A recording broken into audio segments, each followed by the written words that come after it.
Bonjour à tous, nous allons corriger l'étude théorique du mouvement d'un projectile qui est soumis à une vitesse initiale V0 faisant un angle alpha avec l'axe horizontal. La seule force qui est soumise à ce projectile sera le poids, il s'agit donc d'une chute libre. Et tout le mouvement de ce projectile sera repéré, on peut dire ça, par les axes OX, OY tels que vous les avez sur le schéma. On se placera bien entendu dans le référentiel terrestre. Alors la question 1, il fallait appliquer la deuxième loi de Newton et donner les coordonnées du vecteur accélération dans le repère. Donc on peut dire que, toujours pareil, somme des forces appliquées au projectile égale la masse du projectile multipliée par le vecteur accélération. La seule force, c'est le poids, est égal à mg, est égal à ma, d'où l'accélération du projectile est égale à g.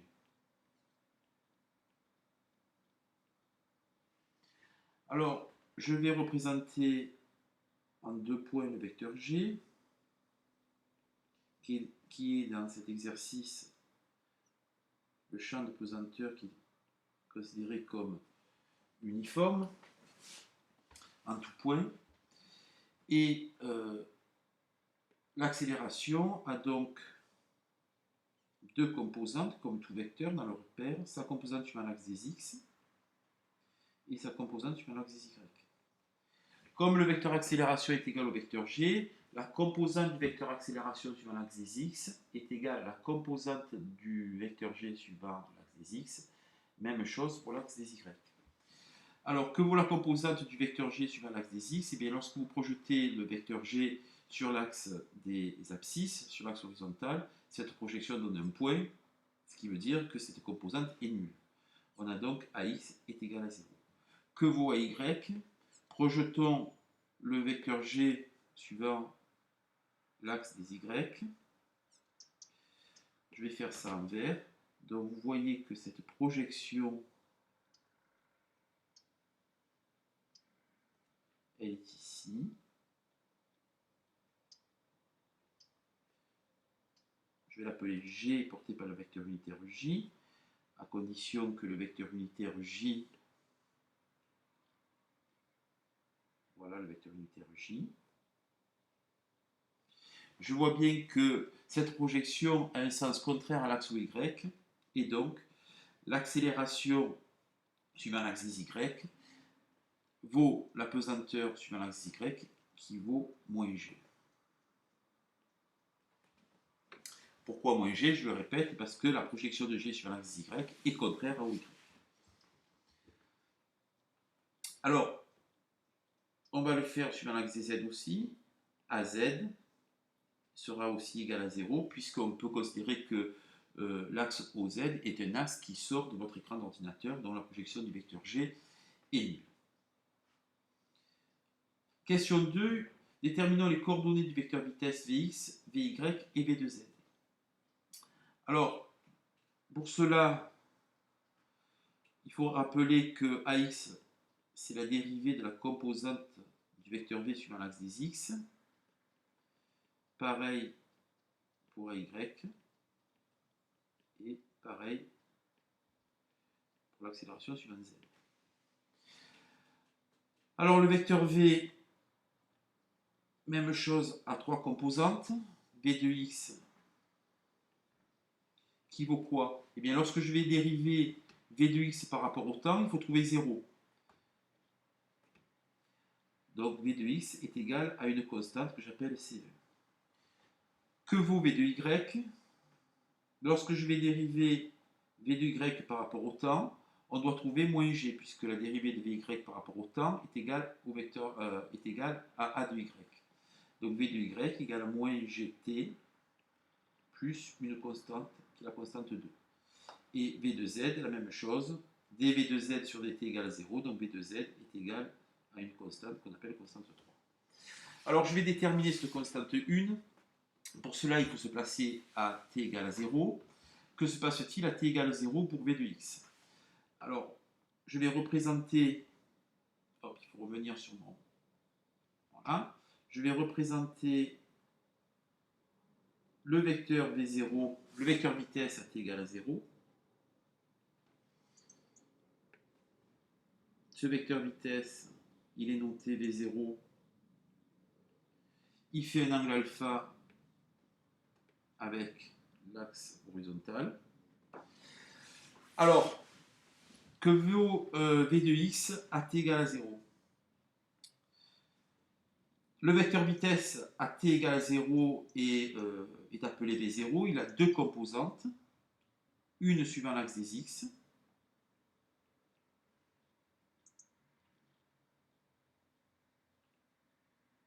Voilà, v0x porté par le vecteur unitaire i, et une autre suivant l'axe des y, v0y porté par le vecteur unitaire j. On voit très bien sur ce schéma que on a un triangle rectangle entre v0x et v0. On a donc cosinus alpha est égal au côté adjacent, c'est-à-dire v0x, le tout sur l'hypoténuse sur v0. D'où v0x est égal à v0 cosinus alpha. Même chose pour l'axe pour v0y. v0y est égal à v0 sinus alpha. Pourquoi? Parce que sinus alpha, toujours dans le même triangle, est égal à v0y sur v0. Je vous rappelle que ces relations cosinus alpha égale pour un triangle rectangle est égal au côté opposé sur au côté adjacent à l'angle sur l'hypoténuse, et sinus alpha est égal au côté opposé à l'angle sur l'hypoténuse. Donc on peut écrire sans aucun souci maintenant que V, ces trois composantes sont V de x est égal à C1 est égal à V0 cosinus alpha, et V de y est égal à moins gt plus C2 qui est la valeur de V de y à t égale à 0, c'est-à-dire qui est égal à V0 de y plus V0 sinus alpha. Et pour V de z, et bien que vaut V de z, la vitesse n'a aucune composante suivant l'axe des z, V de z est égal à 0. Passons maintenant à la question 3. Déterminons les coordonnées de la position du centre d'inertie. Donc je crois que le centre de masse au centre d'inertie, on l'avait appelé G, donc restons sur OG, qui a trois composantes, ce vecteur OG, X, Y et Z. Alors, V de X, c'est la dérivée de la composante du vecteur OG sur l'axe des X. V de Y, pareil pour l'axe des Y. Et V de Z, pareil pour l'axe des Z. Donc, il va falloir obtenir un résultat pour X, de telle façon à ce que lorsque vous allez dériver X, le résultat que vous allez obtenir est V de X égale à V0 cosinus alpha. Cette dérivée, bien entendu, se fera par rapport au temps. Donc, que voudra X? X vaut V0t cosinus alpha plus C4. Quand vous allez dériver X par rapport au temps, la dérivée de V0t cosinus alpha va donner, par rapport au temps, donnera V0 cosinus alpha, et la dérivée de C4, qui est une constante par rapport au temps, donnera 0. Que vaudra V de Y? Eh bien, que vaudra Y, pardon, ça sera 1 demi de gt carré plus V0t sinus alpha plus C5. lorsque vous allez dériver y par rapport au temps, vous retrouverez moins gt plus v0 sinus alpha. Et que vaudra z, pardon, décidément, je ne m'en sors pas, ça vaut une constante. Lorsque vous dérivez C6, une constante que j'ai appelée C6 par rapport au temps, sa dérivée sera nulle. Alors, déterminons C4, C5 et C6. Pour cela, il faut se placer à t égale 0. Et bien, à t égale 0, seconde, le projectile est au point O. Ça, c'est la condition initiale. Et le point O a pour coordonnées 0, 0. Donc, at égale à 0, x vaut 0, y vaut 0 et z vaut 0. Que vaut x à t égale à 0? Je viens de le dire, à t égale à 0, x est égal à 0. Mais x est égal à v0 fois 0 cosinus alpha plus c4. v0 fois 0 fois cosinus alpha, ça fait 0, d'où c4 égale à 0. On peut faire la même chose pour y. On trouvera que c5 vaudra ici 0. Et même chose pour z, c6 est égal à 0. C'est en se plaçant aux conditions initiales, c'est-à-dire en se plaçant dans le cadre des conditions initiales, c'est-à-dire à t égale 0, que vous pourrez déterminer toutes les constantes, que ce soit la constante C1 pour le v de x, C2 pour v de y, etc. Et même chose pour ces constantes C4, C5 et C6 pour x, y et z. Conclusion, le vecteur OG, ses composantes suivant l'axe des x sont v0t cosinus alpha, suivant l'axe des y égale à moins 1,5 de gt carré, plus v0t sinus alpha, et z est égal à 0.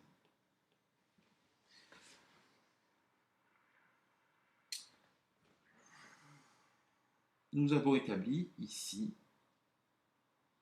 les trois équations horaires du mouvement. Petit 4, montrer que ces équations sont en accord avec le fait que le mouvement est plan. Et bien entendu, le mouvement est plan puisque on voit que le vecteur position n'a aucune composante suivant l'axe des z.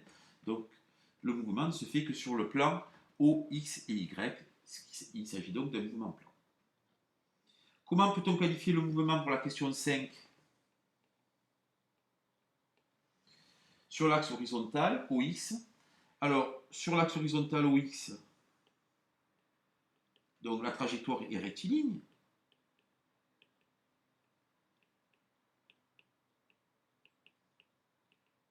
La vitesse v de x est une constante. Elle vaut v0 cosinus alpha. On en déduira que sur OX, le mouvement est rectiligne uniforme.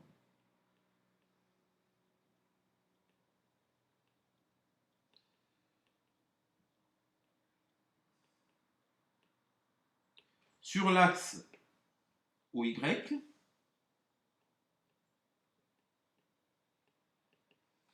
la trajectoire, même chose, elle est rectiligne.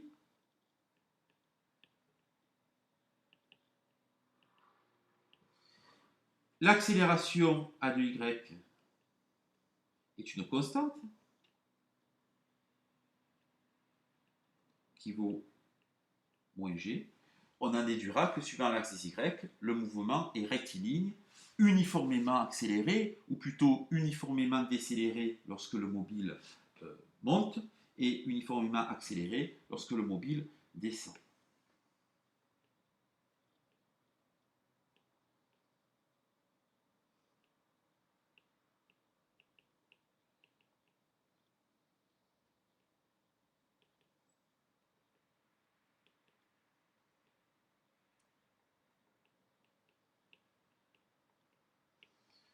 Uniformément accéléré et.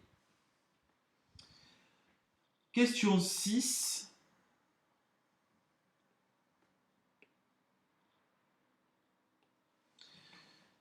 À l'aide des équations horaires, il s'agit d'établir l'équation de la trajectoire. Alors, les équations horaires me donnent x, y et z en fonction du temps. Donc, de la première équation, je vais l'appeler 1, je tire que t est égal à x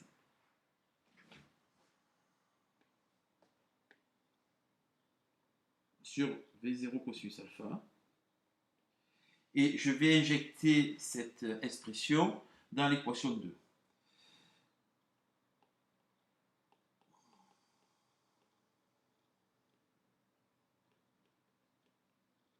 Alors pourquoi je vais l'injecter dans les équations 2? Parce que l'équation de la trajectoire, c'est exprimer y en fonction de x.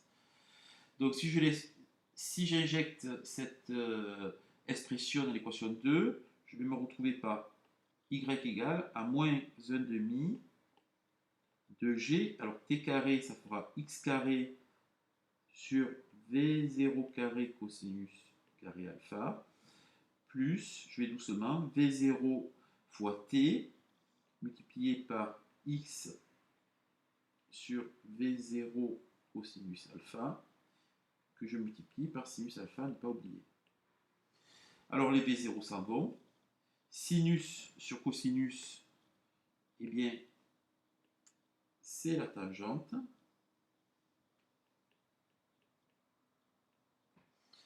Au final, l'équation de la trajectoire pour mon problème ici sera moins 1,5 de g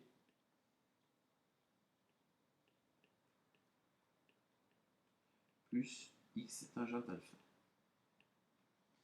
Attention, ce résultat n'est pas à prendre par cœur, puisqu'il s'agit tout simplement de l'équation de la trajectoire, de mon projectile dans le repère OX, Y, avec les conditions initiales, telles qu'à t égale 0, le projectile se trouve au point O et qu'il a une vitesse V0 qui a un angle alpha avec l'axe horizontal.